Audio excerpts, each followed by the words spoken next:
This is the first episode of the mini-series of Why You Can't Lose Weight. Hi, my name is Prewitt. I am a nervous system-based personal trainer and wellness coach. I specialize in helping women regulate their body through movement and not restriction, so they can finally feel safe enough to heal and achieve the bodies that they've always wanted, and most importantly, they can feel like home in their body again. This mini-series isn't going to be another, we're going to balance your hormones kind of series. Typically, when most people want to address why they can't lose weight, they start off with the most common thing. My hormones, it has to be my hormones are off. And it's very understandable, but it's not necessarily the first place you want to start at. And to be truthful, I did this too, because I just wanted to blame something, and the easiest thing to blame was my hormones. Oh, it's my thyroid, it's this, and blah, blah, blah, blah. And so I spent a lot of hours and years and money trying to resolve this. And when I say a lot of money, I literally spent $10,000 or more. I have had my veins pricked hundreds of times and literally did everything. I did the lab results. I've been put on estrogen, progesterone, thyroid pills. I even been put on a statin when I was 26. And I didn't know that you're only supposed to be put on statins when you're 80 plus. And it was because my cholesterol was out the roof, 250 plus, and they're like, you're gonna have a heart attack. And I didn't look like I was gonna have a heart attack. But I think what is most important, how I kind of got to that point, was the fact that I actually crashed my hormones. I crashed my hormones because I was unhealthy. My body fat was extremely low. It was probably in the 13% if I had to guess. I didn't have a period for 2 years. My hair was falling out. All these beautiful things I will mention later on. But to me, it was just like, yeah, it was my hormones. Like, that's the reason why. But no, my hormones were just showing up as symptoms. They weren't exactly the root cause of why I couldn't lose weight, or I guess in this state, feel good in my body. And my weight has fluctuated. It has gone both up and down, and now we're at a cool spot where I feel comfy. So let's go into it. So the most important thing is to understand our nervous system. And if our nervous system is dysregulated, no matter what we try, we're not going to get the results that we want long term. And I will prove it to you, not only through my own experience, but with science. And you can't really beat science, because hello, in science, it's, science rules. Bill Nye. Okay. So if you are eating super clean, getting up super early, doing intense workouts, or just working out consistently, doing detox, any trendy thing you can think of, and you still wake up feeling inflamed, bloated, your weight's still the same, or it can fluctuate. It can go a little bit down, or it just shoots up. You can't even maintain your weight. It's not the fact that your body isn't broken. It's just stuck in survival mode. Most fitness advice tells you, hey, just take DIM. You just need to do this green juice, or do a, I don't know, anything you take. Take this supplement, do this, do that. All the trending things, do paleo, whatever. But it doesn't matter what you do unless you address the root or the foundation. So if you don't feel safe, even though you can tell your brain, like, I'm safe, like, everything's good, your body doesn't care. It's not gonna do what you want it to do, aka it won't heal. And that's what we're trying to do, is heal your body, or heal your nervous system. We're trying to heal your nervous system. As a personal trainer, I did everything that I would tell my clients who were hormonally in a safe space, and they weren't completely dysregulated like I was. I have done low carb, high carb, keto, vegan, carb cycling, anything you can think of in between. I have done it all. I have done HIIT. I have done weight training, biked, done all the sports, literally everything that you can think of. Saunas, cold plunges, electrotherapy. Been there, done that. You're not special. I'm not special. And it got to the point where I was like, I don't understand why my body's not changing. What I did in the past worked, and it's not working now. I don't get it. I'm pushing harder, I'm restricting more, or I'm eating more. Like, the math's not mathing. I don't get it. And it got to the point where I'm like, I'm just not fixable. And like, this is it. This sucks. This is my life. And I guess I need to live like this, just like poofy, bloated, fluffy. Yeah, it just sucked. But what I didn't understand is my body wasn't betraying me. It was actually helping me. And that's something that could be occurring for you. Your body is not betraying you. It's trying to protect you. And I believe that God, my God, or whoever your higher power, created our body as a form of protection. Our God is not out here, or my God's not out here to be like, damn, Sierra, like, I want her to suffer. No, it's like, hey, I'm trying to protect her right now. Her body is not in a safe place where she can do the things that she wants. So I'm actually going to put her in this other space so that she can heal. But unfortunately, in that moment in time, I did not see it as, hey, this is an opportunity for me to heal and to trust on God more. I was like, I want to be in control and try to fix it. And I got stuck in this horrible cycle of burnout, emotional fatigue, just craziness for over 5 years. And that's, oh yeah, and losing 10 grand, like, that really sucks. I guess a really good analogy of this is this control I had was 100% fear-based. I was afraid to let go of this control and to allow my body to heal, or to allow God to dictate what my body should do, and listen to the small whispers that I was ignoring, and also I wasn't in tune with yet, to really understand what I needed in order to heal long term. Imagine trying to start a business or raising a family and you're just afraid of everything. Like, you're afraid, like with your first kid, like, I'm gonna mess this kid up, so you don't do anything. Or you want to start a business, but you're afraid that you're gonna look like a fool, or you're afraid that you're gonna fail, or whatever it is. You just need to take action, just small little steps of action, and not be stuck in that fear mode. Since I've been talking about hormones, let's talk about the first one, which is cortisol, and how cortisol can kind of relate to, I'm sure everyone has talked about it, with belly fat or just body fat in general. And if you don't know what cortisol is a stress hormone. It's released by your kidneys, which is kind of cool. And we need a good amount of stress. I could be completely wrong on this. It's stress and eustress. And we want a nice balance between the two. If one is uneven, like if we have way too much of the bad stress, then that's when our body can kind of shift into fight or flight mode.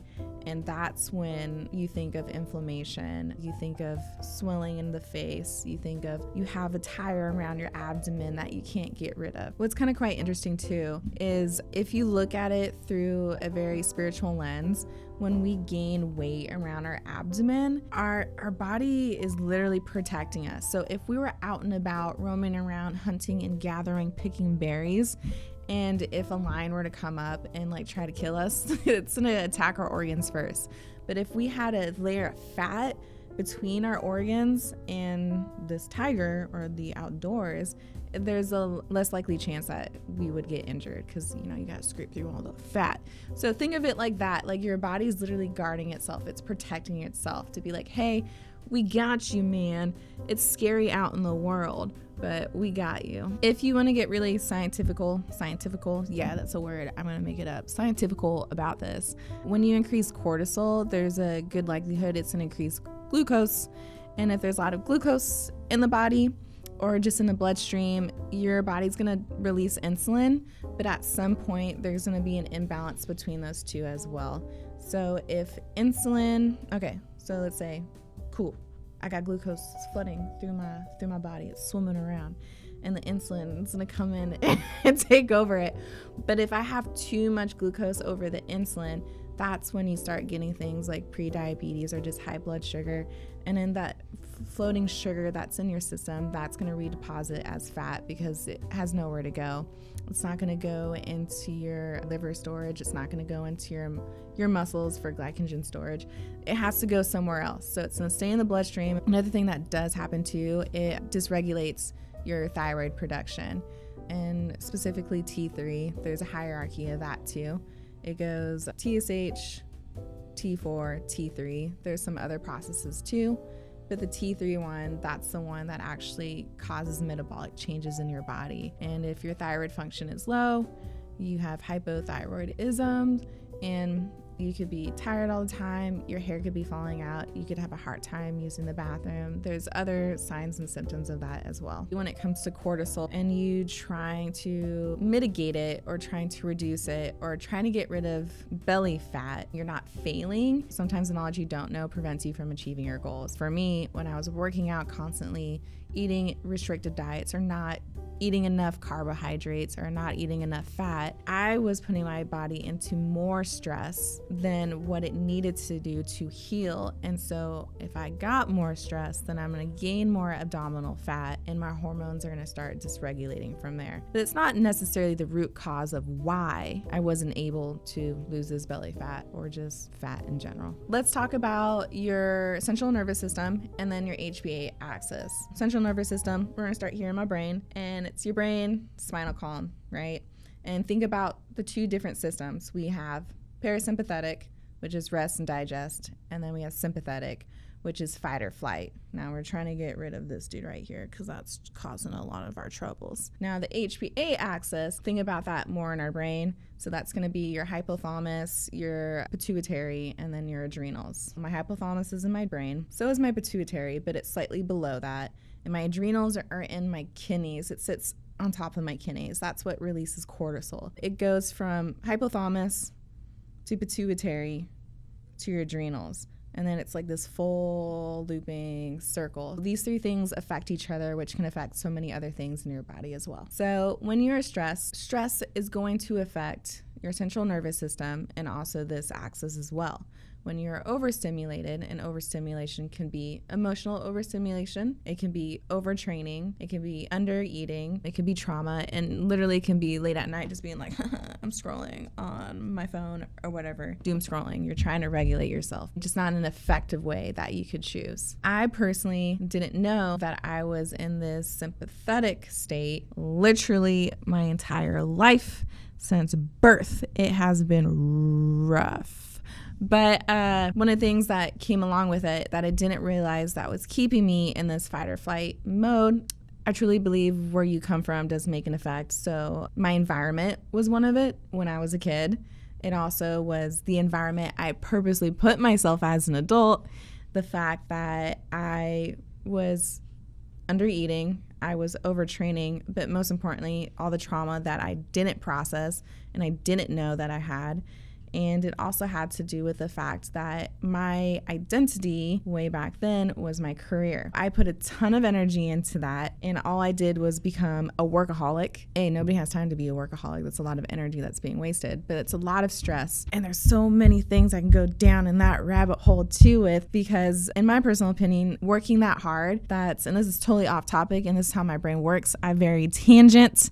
That's how my beautiful brain is. But when you overwork, you're embracing more of your masculine energy versus your feminine energy, and there's nothing wrong with that. But when you're in more of a masculine energy as a woman, or if I want to be politically correct, as a biological woman, I don't want to offend anyone. Yeah, it's not good for your central nervous system. It's going to cause a lot of stress. And I had no idea these factors, amongst other things, is what was keeping me stuck in this cycle that was repeating over and over and over again. Essentially, when I was in fight or flight, my body was checking its surrounding all the time, as if I was in the jungle or in Africa or something, being like, what's up, man? Like, who's behind you? Who's coming up? I was never in a place where I truly felt safe and at peace. What I have learned is stillness is a luxury. And when I wasn't hearing, listening, feeling any sensory, for me at least, I wasn't seeking God, it's because I was in the chaos. I was in the craziness of it all, because I loved the chaos then. Now I don't. More so I like the luxury of stillness and peace,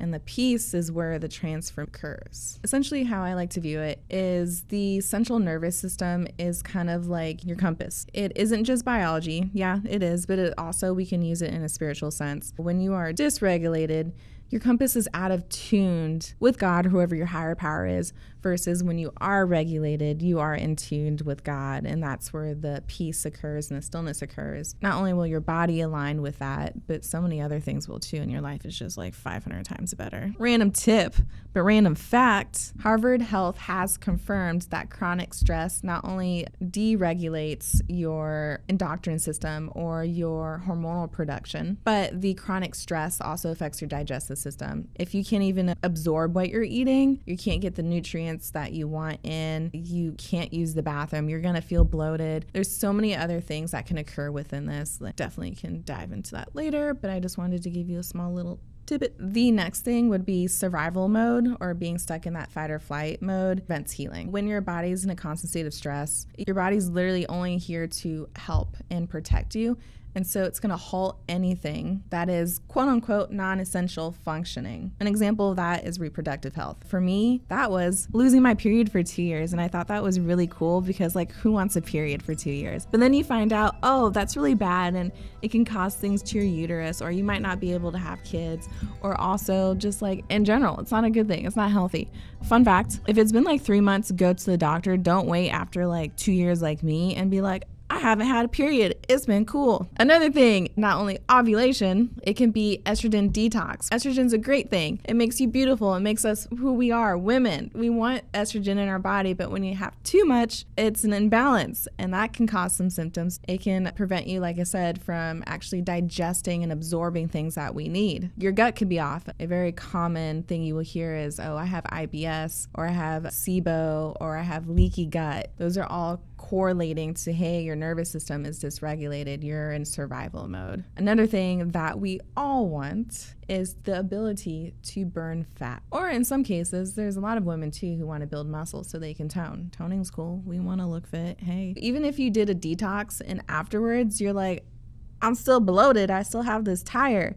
And my face, they look like chipmunk cheeks. It's not because the detox didn't work, it's because you're in survival mode. What looks like resistance is not resistance, it's actually protection. Your body, once again, is trying to protect you from all the stress. What I thought was, supposed to help, which was AKA pushing harder, didn't work at all. What I was doing instead was ignoring these beautiful signal that God gave me, which was, hey, be in tune with your nervous system. At that time, and even to this day, my nervous system needs safety. It needs rhythm, it needs rest, and it needs breath. We can think of it like this, whether you believe it or not, it's a piece of literature. In the Bible, it does say on the seventh day, God rested. So why aren't you resting? What makes you think you'll heal more by doing more when your body's literally crying out saying, help, please stop, don't do this anymore? If you think you are not fixable or you're failing, you're not. You're actually exactly where you need to be, and you just need to listen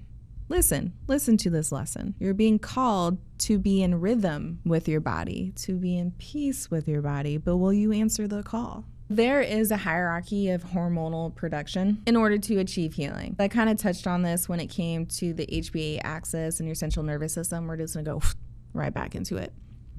Remember, we have our nervous system. We're going to start with our brain. HPA axis, think of cortisol regulation. Then we have insulin. Think of insulin is blood sugar. Then the next one, liver, detox. And then thyroid, this is going to be metabolic function, how our body uses energy, our cells use energy. Then we have our gut, how our gut absorbs things, eliminates things. Then we have sex hormones, regulating those, making sure everything's all good. Think of estrogen, progesterone, testosterone, all those cool magical things that makes us human. Hey, how I kind of figured this out was the math was not mathing for me when I was at one of my bottoms, because I have had many bottoms in my life and I just didn't want to learn, and I have the tendency to be stubborn. But one of my bottoms I was at with my hormones when I realized, all right, this isn't good. I went to my doctors. This is the beginning of me losing 10,000, but we can say it was an investment. And I'm with my doctors. They're doing their thing. I'm like, I'm going to trust my doctors, right?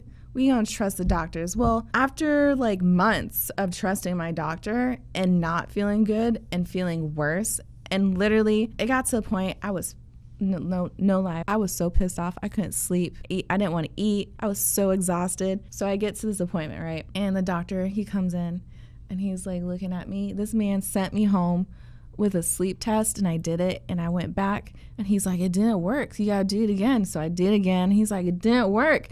And I was just like, sir, I don't want to put this thing on my brain anymore and sleep with this machine. And I told him, what do you think is going wrong with me?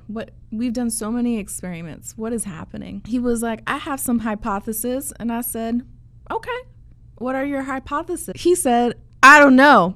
So at that moment in time, I said, all right. And I left, and I took all of my labs, and I sat down one day and I looked at it, and I was like, okay, this number's low, this number's high. What does this all correlate? And so once I realized that the test he was doing wasn't looking at very specific things, I was realizing for my thyroid, I'm going to do my thyroid, the first one, because that's the first thing I looked at. I understood that my thyroid production was going to affect a lot with my energy.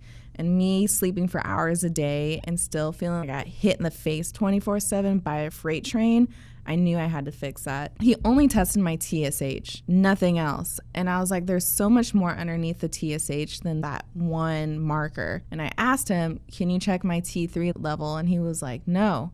And so that's when I went off and I was like, all right, screw you, I'm gonna do it my own way. And I went on this long journey trying to get a doctor to finally pay the insurance company, whatever, blood work to do T3. And then it found out, oh, not only is your T3 like 0.01, but also these other hormones are making a huge effect to why you're not feeling good too. So that's kind of how all this started. When I started doing this research and started taking my health into my own hands and having the right support systems who believed in me and didn't think I was crazy or insane or literally was open-minded. I just needed someone to be open-minded and go on this little journey, this experiment with my body, because I realized their approach was starting with sleep studies. Yeah, cool, that's all these other things. I'm here for it. I get it.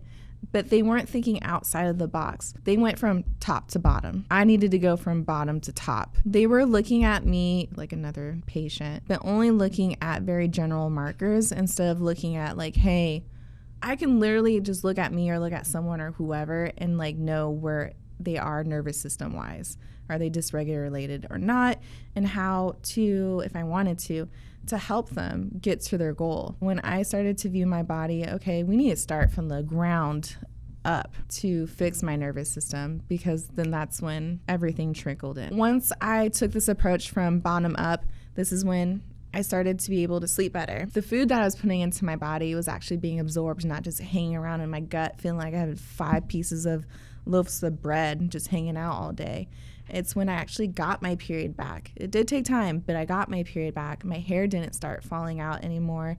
My skin started to glow again. All these things. Essentially, trying to optimize your hormones without optimizing your nervous system first. Sure, it may help. It probably helps some people. I know for me, my hormones were just all like below the ground. I had zero. I had nothing at all. I had to start with my nervous system to heal. There are people who can do it without it. But in my personal opinion and professional one, because I've seen it with my clients too, if you start working with your hormones versus your nervous system first, it's like baking a cake with the oven open. It may work, but you're gonna waste a lot of energy. It's gonna get hot real fast. It's gonna take a long time for that cake to bake. We can either do it efficiently, and it might be a little bit harder, but you'll get the cake out and you'll save a lot of time and money, and hopefully you won't spend $10,000 like me. Healing happens in divine order. This protection, this guarding that our body's doing that's causing us to gain weight is God saying, hey, pause, chill.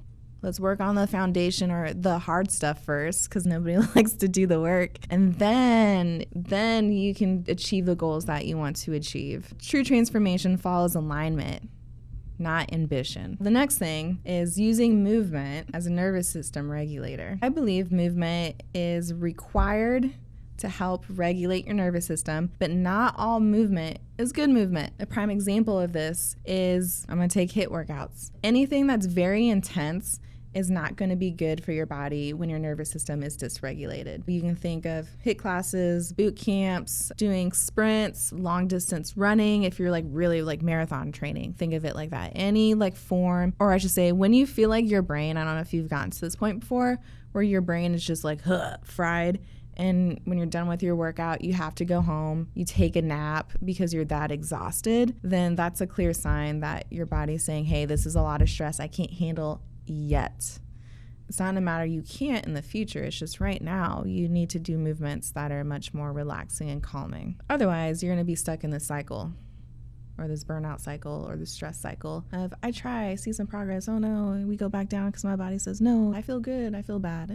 Like I said, the movement you want to do should be purposeful. It should be very inviting. It should be calming. The movement you need to do should tell your body, hey, you are safe, you're okay. Personally, that is where I started. I started doing workouts that honored how I felt in that moment in time. I could have a week's worth of workouts, a month, a phase of workouts planned for myself. But literally, if I got to that day and my body was like, no, you feel horrible, I'd be like, okay. I did a lot of stretching. I would do lots of walks. I did some yoga, but if it was intense yoga, I didn't do it.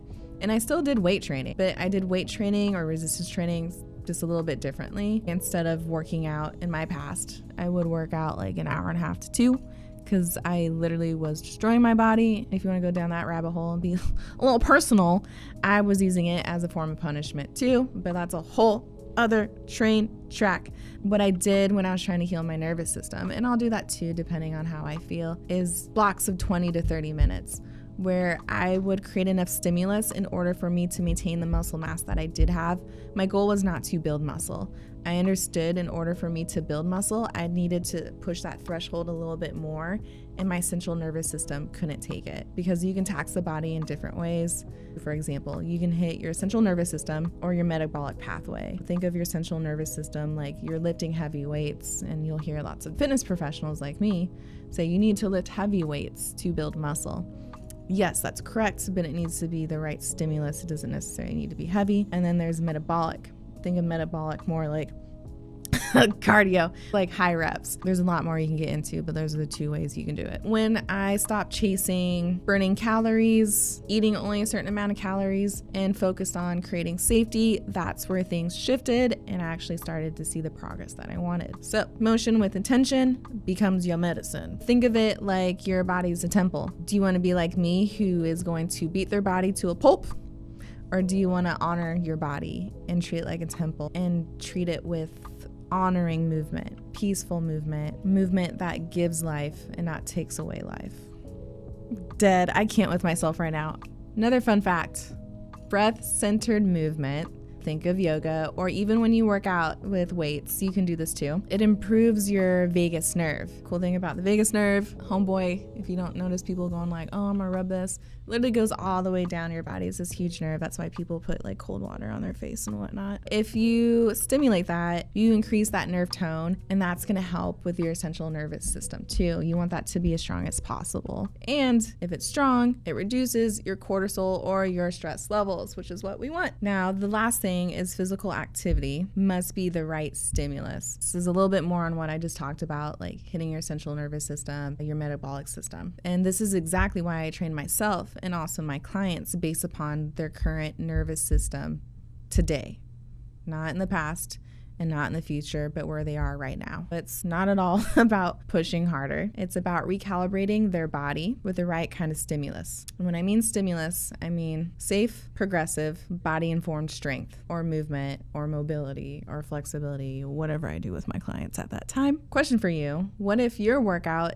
is one of the reasons why your body is stuck in this inflammation or this stress cycle? If you haven't caught drift, your body is not broken. It is brilliant. It's holding on to protect you. When we calm our nervous system and give it structure, rhythm, and movement, the healing begins. Healing isn't a hustle, it's a return. When you treat your body with love, it always finds its way back home, or homeostasis. You don't need to conquer your body.